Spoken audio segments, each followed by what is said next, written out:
What's going on, everybody? I'm your host, Decaf, and welcome back to Black and Queer at the Table, where we talking about what's new, what's happening, and what's what in LGBT culture. Now, y'all, of course, again, we have a very special guest with us here today. So I want to introduce you all to Leon Waldo, songwriter and musical genius. So can you just kind of give us a brief rundown of your talent and kind of who you are right now in this moment? Well, thank you so much for having me. I'm so excited to be here. I have been a musician my entire life. It's been something that I've always loved, always been around, always been a part of. So I'm a musician, I'm a producer, I'm a songwriter, and I'm an artist. Yes, you are. And honestly, I want to give you some praise because as I was listening to your discography and all of your songs, I was like, wow, this boy can really sing. And I recently just found out that you also produce a lot of your songs as well. So definitely congratulations and big kudos to you for just being an all-around creative. And I know that you did just recently put out a new project called Queerwave. So congratulations on that. Thank you. Thank you. No problem.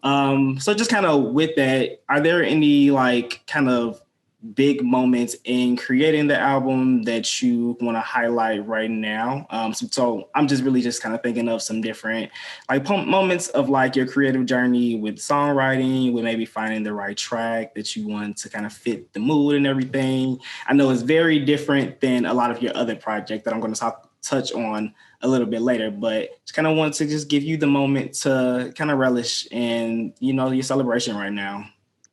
Yeah, this album was definitely different for me. Even just to creating in quarantine and lockdown, that created its own, you know, challenges, its own successes. I found really with this, it was whatever music and sounds really I gravitated towards. It was a lot of just experimenting with different sounds, different bass lines. I would hear something and I'll be like, I don't know what this is, but I like it. And it was really organic in that way, versus just like trying to be, you know, concrete, being precise. I just really let the music flow within me, through me. And when I finished the project, I like took a second and I like was like, whoa, okay, this is definitely different. It definitely pushed me to new boundaries, new waves that I haven't gone to, new avenues that I haven't gone to. So it was definitely a great process that I don't know if I'll ever replicate, but I'll definitely remember this project the most. Yeah. And I'm sure a lot of your fans will too. Just like I said, it was completely, well, not completely, but pretty different from your other projects that were more so R&B focused and kind of had a little bit of a smooth vibe. This album definitely brought out the dance in it, you know, more funk, more rhythm. It was a lot of songs that you can actually play in the club and vibe to. So it was a breath of fresh air, I would say. Yes, I agree. I've been like more mellow in other projects. I've been more chill, more internal. And this one, I was just like trying to break free, and I wanted to do all the upbeats, all the up tempos that I could. Though, did quarantine kind of play a little bit into that with us just, you know, having a year of chilling and relaxing? So was that something that you kind of wanted to play with to bring more energy into the world? Yeah, so usually I will go and work with other people. Usually I'll go and talk to people or just vibe with my friends. And with this, I was really, you know, we were all on our own. So it gave me a lot of time to really figure out what I wanted it to sound like, what I wanted it to feel like. And of course, you know, last year was really hard for everyone. So I wanted to make music that brought people back, that brought life back into the air, life back into the music. So I definitely had a game plan where I wanted, you know, more African vibes, more West African, more cultural. I wanted it to feel like something I would have found in like tribal music and things like that. And quarantine definitely played a huge part of that. It gave me a lot of time to research. It gave me a lot of time to think, and really take my time with this project. I wasn't rushed whatsoever because there was nothing else to do. Yeah, no, I heard that. Did you produce a lot of the songs on there as well? I produced every song on there. I also worked with Darius Ship, who's a producer that I met a couple years ago, and we were just sending the tracks back and forth through email, through Gmail or whatever. So it was weird because, you know, usually you're just like, oh, can you turn this up, or oh, can you add this? But it was like literally me typing at 56 seconds. Can we do this? Wow. So it was different. It was definitely different. How would you say that this was different than creating your other projects? I would say with this one, quarantine. Besides quarantine, I felt with this one, I really was about self-expression and really putting my whole self into it. I feel in earlier things when I was younger, I would, you know, censor myself, or if there's something I wanted to talk about, I'd be like, no, let me talk about love instead of sex or whatever it was. So with this, I really said, I'm a go for it. I'm a say the things I want to say. I'm gonna make the music I want to make. And I really made it for myself, and then other people's enjoyment was a bonus. I'm glad that you said that, because I could definitely tell that just from hearing the music and listening to the lyrics of it. Like, it was definitely more of a self-love album, and a way for you to not only talk to your fans, but also talk to yourself. And you can get that as a consumer hearing the music. Like, you definitely am able to relate to the artist, but then also be able to hear those other stories as well. So I definitely appreciate you for just, you know, growing more and becoming more vulnerable and being able to continue to share your story with the world and with everybody else. Absolutely. Well, thank you. No problem. And I know that you had touched on when you had first started music. So I noticed that you had started releasing music at around 16. Is that right? Yes. My very first album was when I was 16 years old, and wow. I made it. I was a teenager. Yeah. I was still in school. I was like, my mother would take me to the club to perform. And of course, I'm like 15, 16 years old. So she would have to come with me. And you got all these grown folks dancing and drinking and stuff. And you got, you know, a little teenage me trying to play the piano on stage. So I started quite young.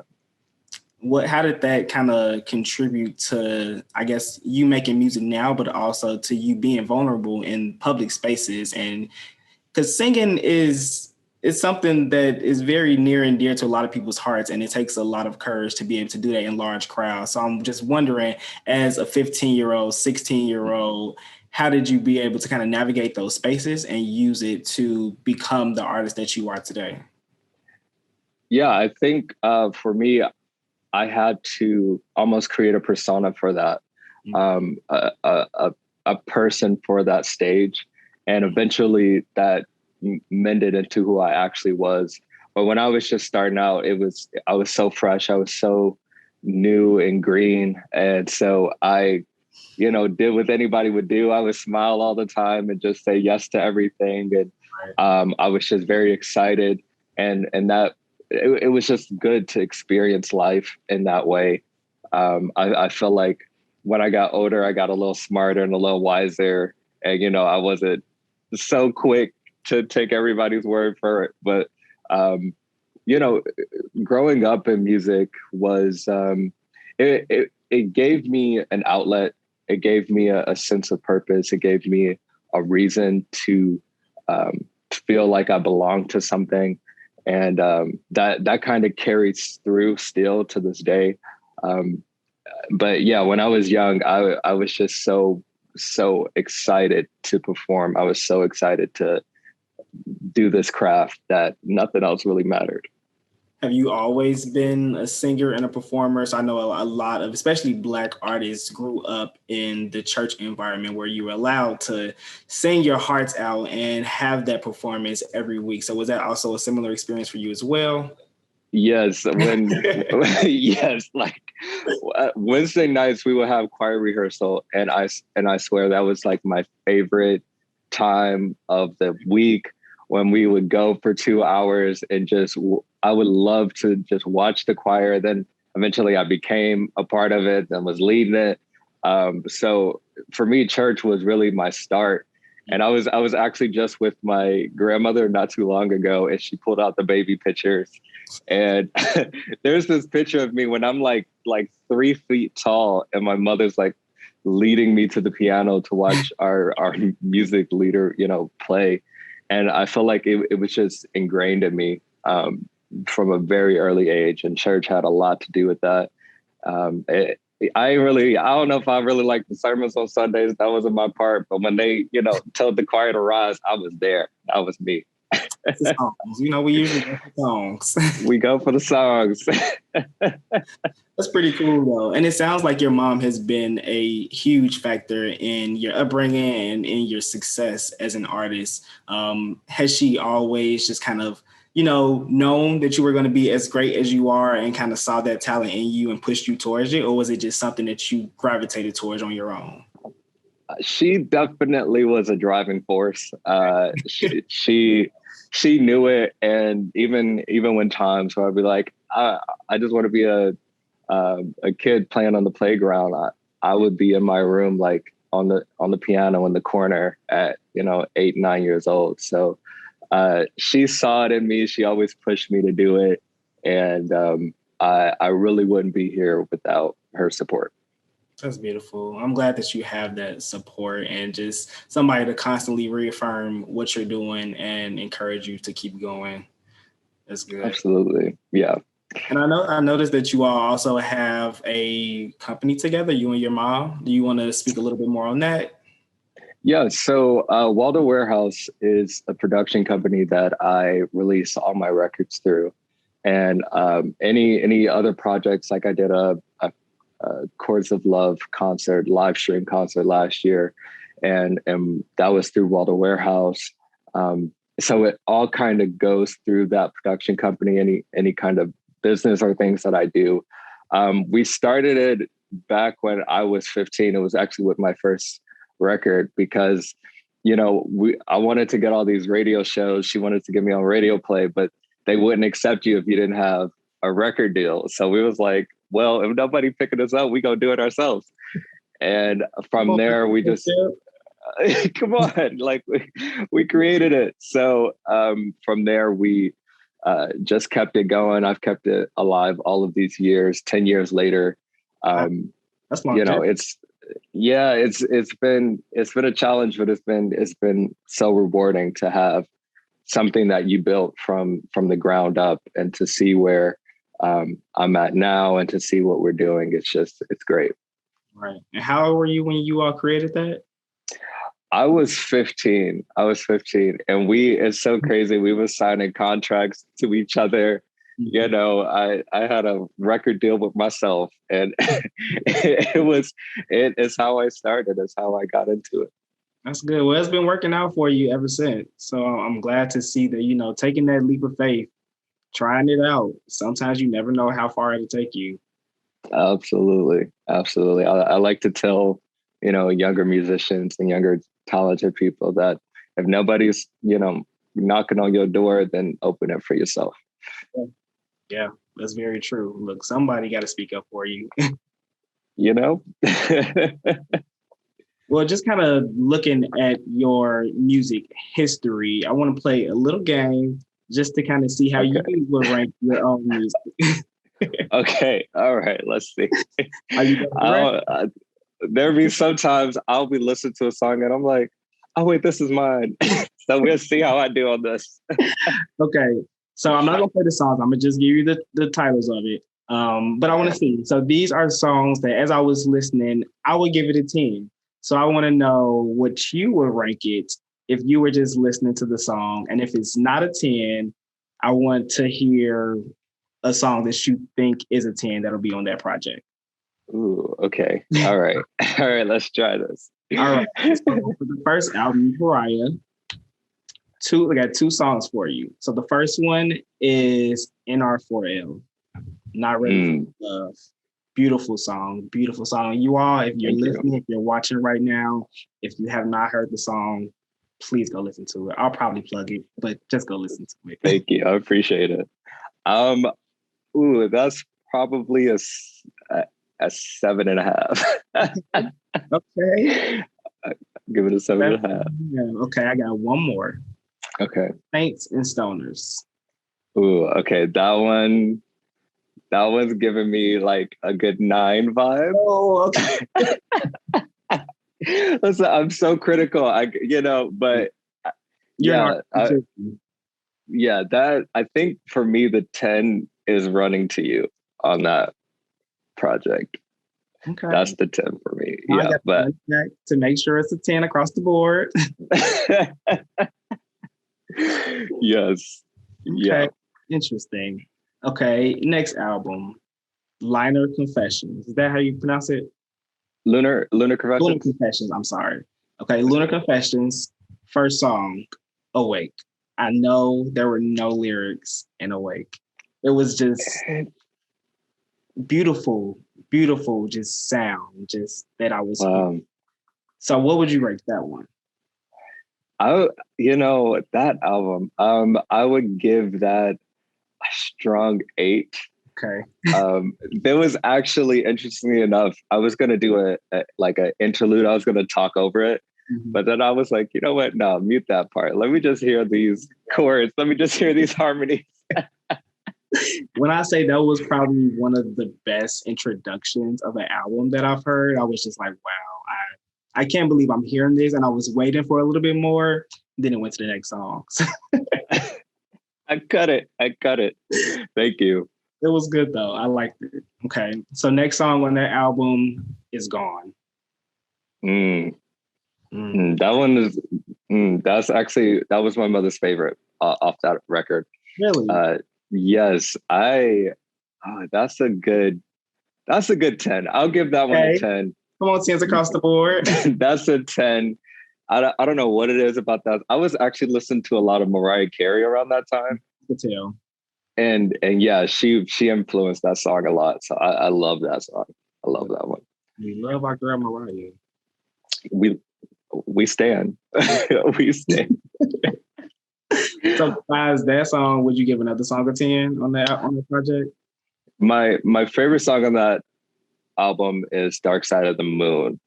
Okay. And I don't know. I don't know if it's just because it's just so sultry, so slow, so smooth, but I hit the notes in that song, and that's my 10. That's definitely a 10. Tell me, like when I had first started, when I was listening, I was like, wow, where have I been at? Why have I not heard more of this music? Thank you. I appreciate it. You definitely do be singing. Okay, we got 2 more projects left. So this next one was filled with hits, in my opinion. Secrets of the Melanin Monk. Good album. Very good album. Thank you. I appreciate it. I'm going to try to just pick 2. Okay. And see where you are with it. So the first one is Walk Like That. Ooh, okay. Very good song. Thank you. Okay. I would give it an 8. I would give it an 8. The only reason why I would give it an 8 is because I wish I would have re-recorded them vocals, but other than that, I would have gave it a 10. But it's an 8. So you can't even tell because of the flow of the music. It just makes you want to dance. It makes you want to get on the dance floor, turn it up. Thank you. Great song. Thank you. Okay, the next one is, this is a hard. Okay, I'm gonna actually do 3 from this one. The next one is We Are the Culture. Ooh, okay. Okay. That's a 10. That's a 10. That's a 10. It's crazy. I wanted to do a whole rap album, but essentially Secrets of the Melanin Monk is just all the songs that I wanted to release before Queerwave. Okay. So that's why so many, I was just like, no, let's get them all out there before this album. Yeah. But We Are the Culture is definitely a 10 in my book. It is. So that I hear a rap album coming next. Just, an exclusive. Yeah, we'll see. Exclusive. We'll see. I'm excited for it. Thank you. And another one on that album, Make You Say Ooh. Wow. Mm-hmm. Wow. I love that song. I do love that song. That one was actually inspired by Daniel Caesar. I was listening to a lot of him at that time. And when you just ain't got the words to say anything, you just want to say, ooh. So that's how that came about. That's how it feel. Just oof. So I'll give it like a 9. I'll give it a 9. Okay, we got 110. Any more on the project that you would say is a 10? Ooh, so many songs on that one. I'm trying to think. I gotta look at the whole track list. It's been so long. I gotta look at the track list. Maybe Ain't No Apologies, because that was like my first James Brown inspired song, which kind of led into this album. So that one has a special place in my heart. Mm. So you should tend to pull your influences from a lot of different areas. I do. I wanted to put out the playlist of all the songs that inspired Queerwave, and it's like 120 songs on there. Like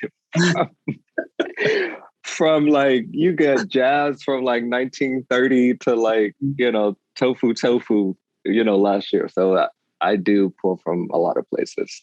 That's real. As you should. Just to stay fresh. You don't want to keep repeating the same stuff. You don't want to keep putting out the same material. You always want to keep the people on their toes. And always keep changing yourself too. Switching your style up, improving. Absolutely. I always say the biggest competition is myself. Yes, it is. So for the new project, I'm going to do 3 songs off of there too. So it's pretty fresh. So you probably love all of them. Okay. But we're going to see what's a 10. All right. First song, Just Say It. That song is stuck in my head. Yes, I love that. That's a 10. That's the 10. I love that song. It was so organic when I wrote it. I love Just Say It. You were singing on that song. You really were. Thank you. I appreciate it. The next one, also an amazing song, was Heaven. And I need to know, was that a trumpet that was being played? Which part? Oh, that was a saxophone. Oh, that's what I thought. Towards the end. Yeah. Okay. Saxophone, and then we made a whole band out of it. But yeah, I got a West African saxophonist to play on it, it was a dream. So yeah, I definitely love that. I'll give it a 10, but it's just because this album is in my head. So yeah, definitely a 10. I get you. And then last one, Hometown Stranger. This has been a favorite. I didn't realize a lot of people was going to like that one, but really? I thought it was going to be, every album got a filler, you know what I'm saying? But people really gravitated towards that one. So I would probably give it a 9.5. Oh, so close. Just so close. But I do love that song. I do love it. Okay. So we almost got 10s across the board for the last album. Almost. It's fine. Oh, that was fun. I enjoyed doing that. I like that. It's good to, just always see where people's heads are, because I know you may not always put out your favorite songs that you wrote, produced, or collaborated on other people with. And sometimes you put out more just because people need your art, regardless if it's good or bad. People need to hear it. So I appreciate that. Well, thank you. Thank you for taking me down memory lane on that one. Oh, no problem. Look, I told you I had to test you. Yes. So with all of your creative projects and all of your hit singles and everything, where are you visually in creating, like videos for that and even going on different tours and concerts? So right now I am working on filming a lot of live performances Okay. For different songs on the album. It's good. I've been kind of keeping it quiet, kind of keeping it, to myself, but we've been filming some stuff, and hopefully it'll be done in a couple of weeks and I can get that out. Because as much as I love listening to this album, I'm ready to like perform it. Yeah. Not being able to do that for a year, it's been kind of crazy. So I'm so excited to do that. It's going to be visually pleasing, and hopefully I can get some live performances, some gigs that people can come to. But until that time, it's going to be through the internet. Yeah, I know it's what we're dealing with, but we would definitely love to have you if you're ever in the Chicago area. But we're also just excited to see the visuals coming soon. Yes, I'm excited. If I come there, I'm gonna hit you up. Please do. Yeah, we gonna do it. Yes. Well, that's just kind of the end of that portion of your music. So just kind of before we leave, want to ask you a couple more questions. So just growing up as a Black queer individual, celebrating ourselves in all aspects of it, just want to ask you, what was one funny moment, something very random that you could think of in your childhood that has inspired who you are today? Mm. Something that inspired me. I definitely, back in high school, I was really into like theater and like doing the theater department. Okay. And with your performance ability. I was dramatic. I was always dramatic. So you get me. So I was actually, it was funny. I was dating this boy at the time. And my theater teacher walked in, and I think he was like sitting on my lap or something. And I was like, oh my God, move. Like, our teacher's here. And then it was so funny. Like, afterwards, she didn't say anything, but afterwards she was like, listen, Leon, I know, do your thing. It's fine. And like, for some reason that just like almost validated me. And I was like, yes, I can just be me and accept me and do me. And that's kind of how I lived my life for the rest of the time. But it was so funny just to look on my face when she walked in. I was just like, oh God, like you thought I was naked, like, or something. It was, sure. But yeah, that was funny. It was funny. That's funny. It's good to just have those moments, or even just have those people, even one or two people in your life that can validate that part of you, and just, like you said, make you comfortable enough to just be yourself. Yes. Need that in the world. Yes. I think just supporting each other and letting each other shine. And even if we don't understand all aspects of a person, just accepting them and being there for them, it really does wonders. Yeah, I completely agree. So going with comfortability, just to wrap us up, what is one thing, I'm gonna throw you off again. What is one thing in your closet that makes you feel the most comfortable? There's something that's probably your go-to item. It could be a hat, it could be a bag, whatever, whatever you go to the most that you just feel like, I'm a bad bitch in this. Interestingly enough, I like to, when you go out, I like to dress well and all that. But when I'm at home, I have one sweatshirt, the Stranger Things sweatshirt. Okay. It's oversized. It don't fit nobody, but it just makes me feel like a blanket wrapping around my heart. It's like a comfort thing. It's a comfort sweater. Yeah. When I am out, I have these gold shades that if you scroll down my Instagram, you see them in almost every picture. Don't lose them now. I don't. I think I bought them somewhere in LA when I was like over in Rodeo somewhere. But I don't know what it is about these glasses, but I feel myself all the time in them. As you should. Well, I'm glad to hear that. And I just thank you for being here with us, being able to just share your journey, share your experiences, share the amazing work that you're doing. Thank you. It's definitely been a great one. So we always just appreciate you all just coming here and being here with us, you know, spreading more love, talking more people. Well, thank you so much for having me. I've really enjoyed it. No problem. Is there anything finalized that you want to kind of share with the people, maybe your social or where they can find your latest project? Yes. So my Instagram, I think Instagram's all I got, is the Leon Waldo, TheLeon Waldo, WALDO. And Queerwave is out. It's everywhere. You know, go stream it, go like it, go see it, and talk to me. It is, y'all. Let them know your feedback, what you thought of the album. Put it in rotation so we can get them plays, get them streams. Rotation. Well, y'all, that is all we have for today. Again, thanks for being here. And you know the drill. We'll be back next time with more Black queer folks being represented at the table. But until then, peace out.